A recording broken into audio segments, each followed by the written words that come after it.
స్తోత్రం. దేవునికి మహిమ కలుగును గాక.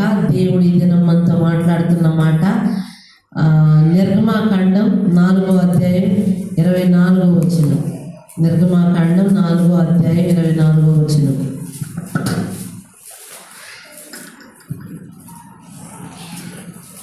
బైబిల్ ఉన్నవారు తీసి చదివి సహాయం చేయండి. 4వ అధ్యాయం 24వ వచనం.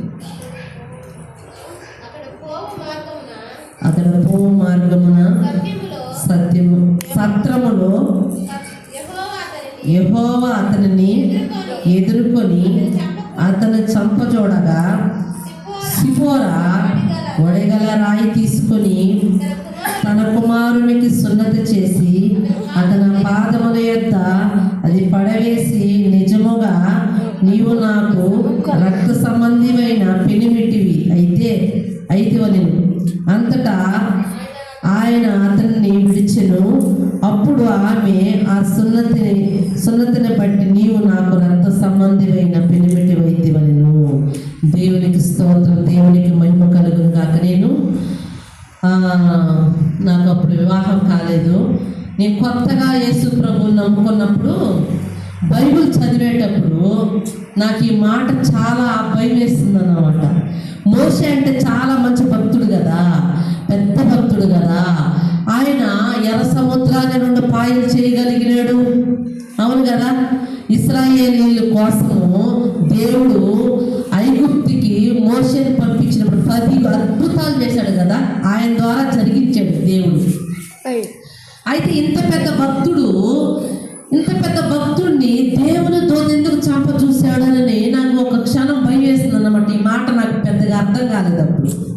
ఈ మాట అప్పుడు నాకు పెద్దగా అర్థం కాల. ఏంటంటే అంటే భక్తుడిని దేవుడు చంప చూడడం ఏంది అని నాకు అర్థం కాల. అంటే మోషేలో ఏముంది అని నాకు అప్పుడు అర్థం కాల. అసలుకి ఎందుకు దేవుడు ఇలా చంపాలనుకున్నాడు మోషే గారిని? మోషే గొప్ప దైవజనుడు కదా, ఎందుకు చంపాలనుకున్నాడు అని నా మైండ్లో అట్లా నిలబడిపోయింది. నాకు అప్పుడు అర్థం కాలేదు, కానీ నాకు ఇప్పుడు అర్థమయ్యింది. ఏంటంటే ఈ మోషే గారికి ధర్మశాస్త్రం తెలుసు. అబ్రహాము వంశంలో నుంచి వచ్చిన ఆయన కాబట్టి ధర్మశాస్త్రం తెలుసు. ఒకవేళ అంటే ధర్మశాస్త్రం ఏంది, వాళ్ళు పుట్టిన పిల్లలకి ఏం చేయాలి? వాళ్ళు సున్నత చేయించాలి. సున్నత చేయించకపోతే ఇశ్రాయేలీల్లో వాళ్ళు ఇశ్రాయేలుగా పిలవబడరు. సున్నత చేయాలా. ఇప్పుడు బాప్తిస్మ సున్నత అంటారు. అప్పుడు వాళ్ళు పుట్టిన పిల్లలకి ఏం చేయాలి? సున్నత చేయించాలి మగ పిల్లలకి. అయితే ఈ మోషే గారికి తెలిసి కూడా చేయించాలి.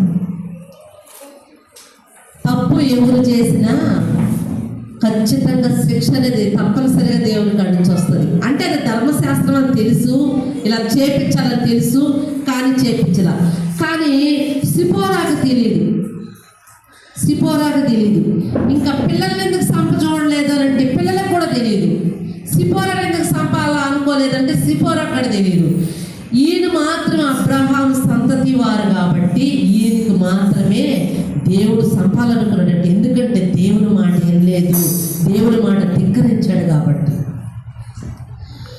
పిల్లలను బట్టి తల్లిదండ్రులకి శాపం వస్తుందా అనంటే ఖచ్చితంగా వస్తుంది. వినాలందరూ, నా శ్రద్ధగా చూడాలందరూ. పిల్లలను బట్టి తల్లిదండ్రులకి శాపం వస్తుందంటే ఖచ్చితంగా వస్తుంది. పిల్లలు దేవుళ్ళు సరిగా లేకపోతే, దేవునికి ఇష్టలుగా బ్రతకపోతే ఎవరికి వస్తుంది శిక్ష అంటే తల్లిదండ్రులకు వస్తుంది. ఎందుకు వస్తుంది అనంటే తల్లిదండ్రులు వారిని శిక్షించాలా, గద్దించాలా, వారికి బుద్ధి చెప్పాలా. వాక్యం ఉంది కదా, బాలుని హృదయంలో మూఢత్వం తప్పనిసరిగా పుట్టును, అది శిక్షా దండన చేత ఏం చేయబడుతుందంట? సరి చేయబడుతుంది. కాబట్టి తల్లిదండ్రులు ఏం చేయాలి? బిడ్డల్ని శిక్షించాలి, దండించాలి. ఈ పని చేయొద్దు అంటే కొందరు పిల్లకాయలకి ఏమొస్తుంది అంటే కోపం వస్తుంది. అవును కదా. దేవునికి ఇష్టం లేని పనులు మనం చేయకూడదంటే కొందరు పిల్లలు ఏం చేస్తారంటే అవే చేస్తూ ఉంటారు. మరి దాన్ని బట్టి తల్లిదండ్రులకు ఖచ్చితంగా శిక్ష వస్తుంది. మీ తల్లిదండ్రులు శిక్షించబడడం సంతోషమేనా? శిక్షించబడడం సంతోషమేనా? మరి తల్లిదండ్రులు బట్టి మనం ఏం చేయాలా? చెయ్యొద్దన్న పని అంటే తల్లికి తెలుసు ఏం చేయాలో, తండ్రికి తెలుసు ఏం చేయకూడదో అనేది. అర్థం అవుతుంది. వాళ్ళు ఏదైనా చెప్పినప్పుడు మనం ఏం చేయాలంటే ఆ మాటలు వినాలా, తల్లిదండ్రుల యొక్క మాటలు వినాలా. ఈ సమూయేలు గ్రంథం 3వ అధ్యాయం 11వ వచనం చదువు.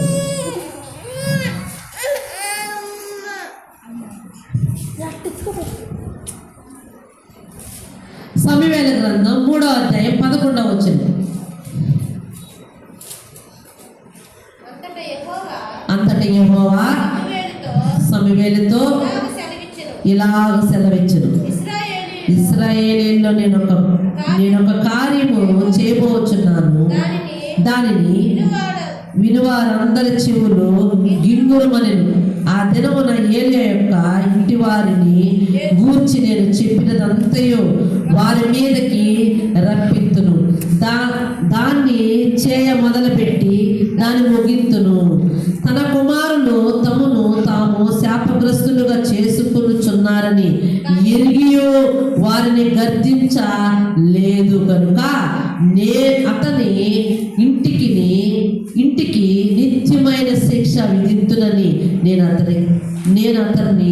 అతనికి తెలియజేయుచున్నాను. అర్థమవుతుందా? ఇప్పుడు ఏలియా ఎవరంటే గొప్ప భక్తుడు, సేవకుడు. ఆయన హన్న వెళ్ళి ప్రార్థన చేసుకుంటుంటే, అమ్మా ఎందుకు నువ్వు మొత్తురాలుగా ఇలా తోగుతా ఉన్నావంటే, అయ్యా నేను నీ సేవకురాలను నీచురాలుగా చూడద్దయ్యా, నేను హృదయంలో వేదన కలిగి ఇలా ప్రార్థన చేసుకుంటున్నాను అంటే, నీకేం కొదువు అంటే, నా కుమారుడు లేడయ్యా, నేను గొడ్రాలు అంటే మీదటికి దినానికి నీకు ఒక కుమారుడు పుడతాడు అని ఆయన చెప్పాడు. అలా చెప్పిన వెంటనే ఆమెకి ఏం జరిగింది తెలుసా? మీదటికి ఒక కుమారుడు పుట్టాడు. ఆయన సమూయేలు గారు అంటే మంచి దైవజనుడు. ఆయన ఏ చెప్తే జరుగుతూ ఉంది.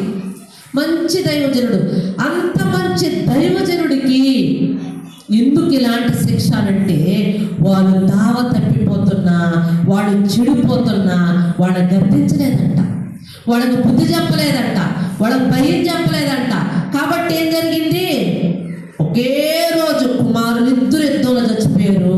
ఈయన మెడ ఇరిగి చనిపోయాడు ఒకే రోజు. మరి పిల్లల్ని బట్టి తల్లిదండ్రులకు శాపం రాదా? వస్తుందా? రాదా? వస్తుంది. ఎందుకు నిద్రలేస్తే ప్రార్థన చేసుకున్నారని పిల్లల్ని అడతారు తల్లిదండ్రులు. ఎందుకు వాక్యం చదివారా అని ఎందుకు అడతారు అని అంటే, మీరు ఆశీర్వాదకరంగా ఉంటేనే ఆ తల్లిదండ్రులు కూడా ఆశీర్వాదకరంగా ఉంటారు. మీరు దావదకపోతే, వాక్యం లేకపోతే, ప్రార్థన చేసుకోకపోతే మీరేమైపోతారు? శాపగ్రస్తులుగా మిగిలిపోతారు. తల్లిదండ్రులు కూడా ఏమైపోతారు?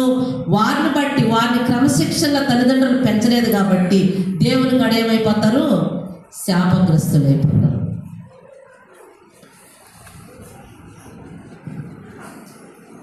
నిద్ర లేస్తే ఫోనే పట్టుకుంటారు. ఫోన్ తెయ్యమని. అవును కదా? ఫోన్ తెయ్యి అంటే కంటికి, ఆ కంటి మీద ఒక దురాత్మ ఉంటుందంట. తల్లి ఒక మాట అన్నా ఒక దెబ్బ కొట్టినా, తండ్రి ఒక మాట అన్నా ఒక దెబ్బ కొట్టినా, పిల్లలు ఏం చేయాలి? లోపడిపోవాలా. అవును సరే, మేము చేసిన తప్పు కొట్టుకుంటేరా సరే. ఒకవేళ తప్పు లేకుండా కొట్టే హక్కు, తిట్టే హక్కు రెండు ఉంటాయి. కొందరు పిల్లలు ఏం చేస్తారు? తిరగబడతారు. అది దేవుడికి ఇష్టమా? దేవుడు ఏం చెప్తున్నాడు? తల్లిదండ్రులకు లోబడి ఉండమన్నాడు, తల్లిదండ్రులు సన్మానించమన్నాడు. తల్లిదండ్రులు దూషిస్తే వాళ్ళ కళ్ళంట లోయ కాకులు పెరగతాయంట. తల్లిదండ్రులు దూషిస్తే వాళ్ళ కళ్ళు లోయ కాకులు పెరగతాయంట, శపించబడతారంట. కాబట్టి పిల్లలు ఏం చేయాలా? విధేయత కలిగి ప్రతి దినం ప్రార్థన చేసుకోవాలి. రోజు ప్రార్థన చేసుకునేవాళ్ళు చేతుల పైకి ఎత్తండి. రోజు ప్రార్థన చేసుకునేవాళ్ళు, వాక్యం చదువుకునేవాళ్ళు. దేవుడికి స్తోత్రం. దేవుడు మిమ్మల్ని దీవించును గాక. చూడు, ప్రార్థన చేసుకునే వాళ్ళు దేవుడు ప్రేమిస్తాడు. ప్రార్థన చేసుకునే వాళ్ళు దేవుడు ప్రేమిస్తాడు. వాక్యం చదువుకునే వాళ్ళు దేవుడు ప్రేమిస్తాడు. తల్లి మాట, తండ్రి మాట గౌరవించే వాళ్ళు దేవుడు అధికంగా ప్రేమిస్తాడు. తల్లి ఒక మాట అంటే 4 మాటలు అనడం, తండ్రి ఒక మాట అంటే 10 మాటలు అనడం. గొప్ప నేను చేయలేదు, ఇరిటేషన్ ఉండకూడదు. పిల్లలకి విధేయత ఉండాల. దేవుడు అన్నాడు, వినయం కలిగిన వారు వారి యొద్ద నేను నివాసం చేస్తాను అన్నాడు. వినయం విధేయత చిన్నపిల్లలకి ఒక గొప్ప అలంకరణ. చిన్నపిల్లలకి ఏంటంట? వినయం విధేయత అనేది ఒక గొప్ప అలంకరణ. నేను చిన్నప్పుడు బాగా పెరిసిలాగా సన్నగా ఉండేదాన్ని. నేను చిన్నప్పుడు ఎక్కడ ఒక ఇంటికి ఎవరైనా ఇంటికి పోతే ఏమన్నా పని తాగి చేస్తానక్క అనేదాన్ని. నేనేం చేసేదాన్ని అంటే వెంటనే పని చేసేదాన్ని. ఏదో తెలియదు, చిన్నప్పుడు నాకు చాలా ఇష్టం. కొందరు పాపము అంటే అది పల్లెటూరు కాబట్టి అప్పుడు కుళాయిలు అవి లేవు, బావిలోంచి నీళ్లు చేతి తేవాలా. ఎవరైనా అనారోగ్యంగా ఉండేవాళ్ళు, అమ్మాయి ఒక బిందె నీళ్లు తెచ్చిస్తాను, ఎందుకు తెచ్చినాక 2 బిందెలు తెచ్చిస్తా ఇవ్వు అని చెప్పి నేనేం చేస్తాను, బావి కాడికి వెళ్ళి శ్రమ అయినా కానీ బావి కాడికి వెళ్ళి నీళ్లు లాక్కొచ్చి అక్క తుట్టికి పోసేది, అక్క దబరకు పోసేది, అక్క నీకు తాగడానికి తిప్పేదని చెప్పి పెట్టేదాన్ని. అంగడికి వెళ్ళేదాన్ని. దాన్ని బట్టి నేనేం చేయబడ్డానో తెలుసా? కొనియాడబడ్డా మా ఊర్లో. నేను ఆ బిడ్డ చాలా మంచి అమ్మాయి. ఎవరికైనా ఏదైనా బాగలేకపోతే భలే గమనిస్తుంది. ఒక గర్భిణి ఉండేది. ఆ గర్భిణి ప్రతిరోజు అమ్మాయి కొంచెం అన్నం ఉంటే పెడతావంటే అట్లాగే అని చెప్పి నేనేం చేసేదాన్ని అంటే మేము కొంతే వండుకునేవాడిని. ఆ కొంతలో ఏం చేసేవాళ్ళం అంటే మేము నా అన్నం నేను పస్తుండి ఆమెకు పెట్టేదాన్ని. దాన్ని బట్టి నా పేరు ఏమైందంటే కొనియాడబడింది, మంచి అమ్మాయి. ఆ మంచి లక్షణాలు మనం కలిగి ఉండాలి. ఏదైనా బాగాలేనప్పుడు నైనా ఒక థమ్స్అప్ తెచ్చిండంటే తెచ్చిస్తాను. ఇంట్లో వాళ్ళకనే కాదు, పక్కన వాళ్ళకు కూడా మనం పరిచయం చేయడంలో ఏమాత్రం తప్పు లేదు. పిల్లలు విధేయులుగా ఉండి, పిల్లల భక్తి పనులుగా ఉంటే తల్లిదండ్రులు కూడా దీవెనకరంగా ఉంటారు. చెడ్డ మాటలు మాట్లాడినప్పుడు తల్లిదండ్రులు ఏం చేస్తారు? నేను ఒక దగ్గరికి వెళ్ళాను ప్రేయర్కి. వెళ్తే వాళ్ళ పాప బూతులు తిడుతుంది. వాళ్ళ పాప ఏం చేస్తుందంటే బూతులు తిడుతుంది. అంటే ఆ ప్రేయర్కి వెళ్ళిన ఇంట్లో కాదు, పక్కింట్లో వాడు దేవుడిని నమ్ముకోలేదు. ఆ పాప బూతులు తిడుతుంటే ఆమె ఎగిరెగిరి ముద్దు పెట్టుకుంటా ఉన్న పాపని నాకు చూసా అని ఆశ్చర్యపోయినా నేను.